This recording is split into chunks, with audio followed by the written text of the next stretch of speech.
आधी रात मोदी ने लगाया रेल मंत्री को फोन। पूरी रात हादसे वाली जगह पर खड़े रहे रेल मंत्री। जमीन पर बैठकर बिताई रात। हर कोई रह गया सन्न। चालू था सिग्नल तो फिर कैसे हो गया हादसा। हो गया बहुत बड़ा खुलासा। ट्रेन हादसे का असली सच आ गया सामने। मोदी ने की बहुत बड़ी कार्रवाई।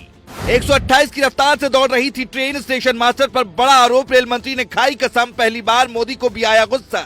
उधर शुक्रवार को हुए भीषण रेल हादसे का अब तक का सबसे बड़ा सच सामने आ गया है। क्यों हादसा हुआ था, कौन इसका जिम्मेदार है, सारी बातें पता चल गई हैं। जिसके बाद मोदी का गुस्सा भी 7वें आसमान पर पहुंच गया है।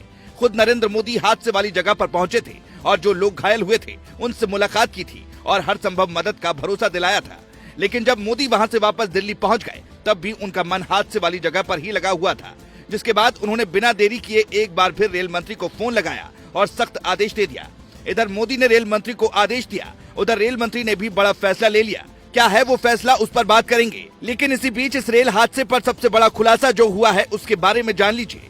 शुक्रवार को शाम 7 बजे इस हादसे ने सभी को हिलाकर रख दिया, क्योंकि इसमें करीब 300 लोगों ने अपनी जान गंवा दी, जबकि करीब 11 लोग भी घायल हो गए। रेलवे के इतिहास में ये शायद सबसे बड़ा हादसा भी हो सकता है, क्योंकि इतने बड़े पैमाने पर आज तक किसी भी रेल हादसे में लोगों की इतनी ज्यादा जान नहीं गई है। 20 साल में तो ऐसा हादसा हुआ ही नहीं। हर किसी के जहन में ये सवाल उठ रहा था कि अगर सिग्नल ठीक था, स्टेशन मास्टर ने गाड़ियों को आगे बढ़ाने का निर्देश भी दिया था, फिर आखिरकार हादसा कैसे हो गया। मीडिया रिपोर्ट के मुताबिक अभी तक की जांच में ये बात पता चली है कि रेलवे ट्रैक पर जिससे गाड़ियों का रूट बदला जाता है उसमें खराबी आई थी। मिली जानकारी के मुताबिक ट्रेन की लाइन बदल दी गई थी, लेकिन इसके बावजूद असल में ट्रेन का ट्रैक बदला ही नहीं था, जिसकी वजह से यात्रियों से भरी ट्रेन सीधे जाकर मालगाड़ी के ऊपर चढ़ गई थी। यानी ट्रैक पर चेंजर की खराबी आई थी, जिसकी वजह से ये हादसा हुआ। लेकिन ऐसा कैसे हो गया, क्योंकि कंप्यूटर में तो सब कुछ ठीक दिख रहा था। इस बात की अब जांच की जा रही है। अब जांच के बाद ही पता चल पाएगा कि असल में क्या दिक्कत आई थी और इसका असली गुनहगार कौन है।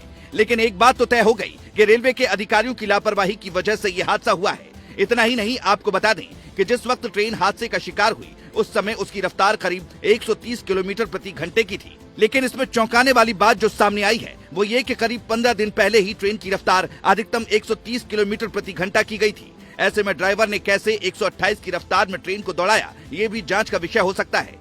क्योंकि जब भी किसी चीज का ट्रायल होता है तो उसमें वक्त लगता है।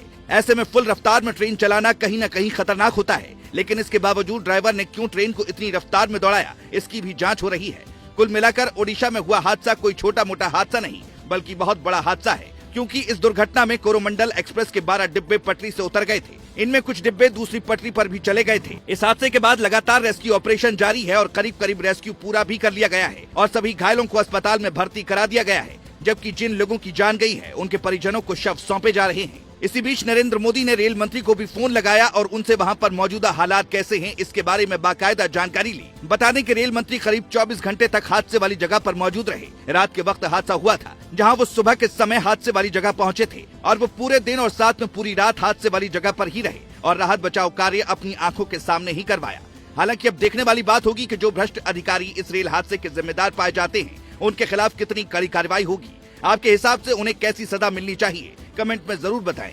Bureau report.